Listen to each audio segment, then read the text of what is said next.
طلبہ جو یاد ہے اس کو خوب نمازوں میں پڑھنے کا اہتمام کریں۔ اب آئیے چہارم پنجم ششم کے طلبہ، یہ طلبہ عزیز تلاوت کے ساتھ ساتھ تفکر فی القرآن بھی شروع کر دیں، تدبر فی القرآن بھی شروع کر دیں۔ قرآن نے اس کی دعوت دی ہے، افلا یتدبرون القرآن، پارہ نمبر 5 میں، پارہ نمبر 26 میں، افلا یتدبرون القرآن ام علی قلوب اقفالها۔ اب کیسے تدبر کریں گے؟ روزانہ 2، 3، 5 آیتیں مقرر کر لینے کی کہ فلاں موقع پر مسجد فاطمہ میں بیٹھ کر 5 آیتیں میں لیتا ہوں، اس کا نحوی، صرفی، بلاغت کا اجرا، اس میں کوئی مسئلہ فقہیہ آیا ہے تو اس پر غور و فکر، نہیں سمجھ میں آتا ہے تو اپنے اساتذہ کرام سے اس سلسلے میں مذاکرہ کرنا، تو قرآن کریم میں غور و فکر کی عادت پڑے گی۔ اور وہ جو حدیث شریف میں وعدے آئے ہیں کہ فقہ کی ایک مجلس 70 سال کی عبادت سے بہتر، اس کے آپ مصداق بن جائیں گے۔ اور دیکھو بچوں، اس وقت دنیا آپ کے انتظار میں ہے، سچی بات کر رہا ہوں، لیکن اس انتظار کو آپ پورا کیسے کر پائیں گے؟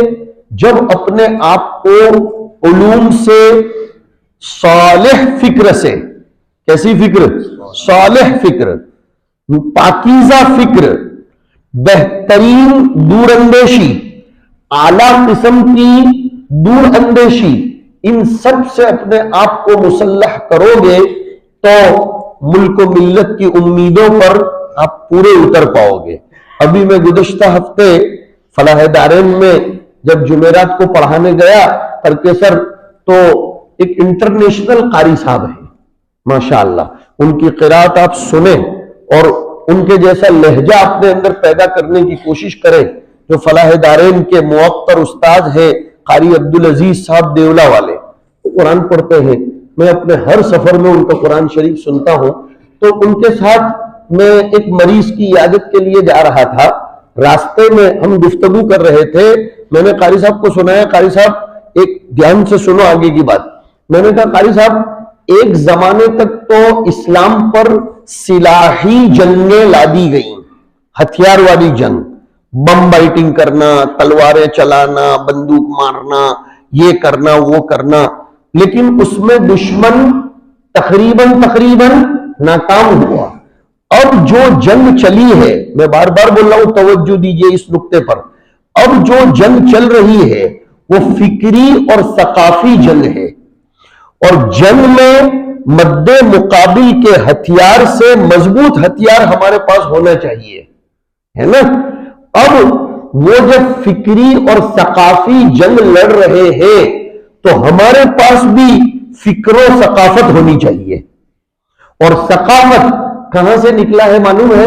ثقیفہ، قرآن کریم میں ثقیفہ یہ ماضی کے ساتھ بھی آیا ہے اور مضارع کے ساتھ بھی آیا ہے، وَاقْتُلُوهُمْ حَيْثُ ثَقِفْتُمُوهُمْ، اور حَتَّى يَثْقَفَنَّكُمْ یہ بھی آیا، حَتَّى يَثْقَفُوكُمْ۔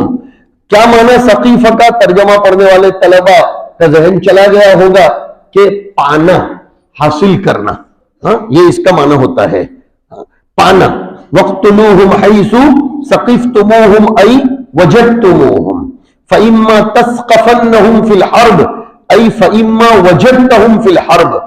تو ثقیفہ کا معنی وجد، اور وجد کے لیے پہلے سعی یسعی کرنا پڑتا ہے، کسی چیز کو پانے کے لیے بھاگ دوڑ کرنی پڑتی ہے، تب جا کر کوئی چیز وجد کی شکل میں، پانے کی شکل میں آ سکتی ہے، اور جہاں سے بھی مل جائے تو وہ ہمارے لیے تو غنیمت ہے۔ تو ثقافت کے لیے ذرا سا بھاگنا دوڑنا ضروری۔ اب بھاگنے دوڑنے کی بھی 2 قسمیں ہیں، ایک بھاگنا دوڑنا بدن سے ہوتا ہے، ایک بھاگنا دوڑنا ذہن سے اور فکر سے ہوتا ہے۔ آپ کو بیٹھ کر یہاں فکر و نظر کو استعمال کرنا پڑے گا، اس سے ہماری فکر و نظر کام کی بنے گی۔ اور دیکھو دنیا میں ہر چیز کو جتنا استعمال کرو اتنی وہ پرانی ہو جاتی ہے، لیکن تجربے کی بات کرو، ذہن کو جتنا استعمال کرو نا وہ اتنا تازہ ہوتا جاتا ہے۔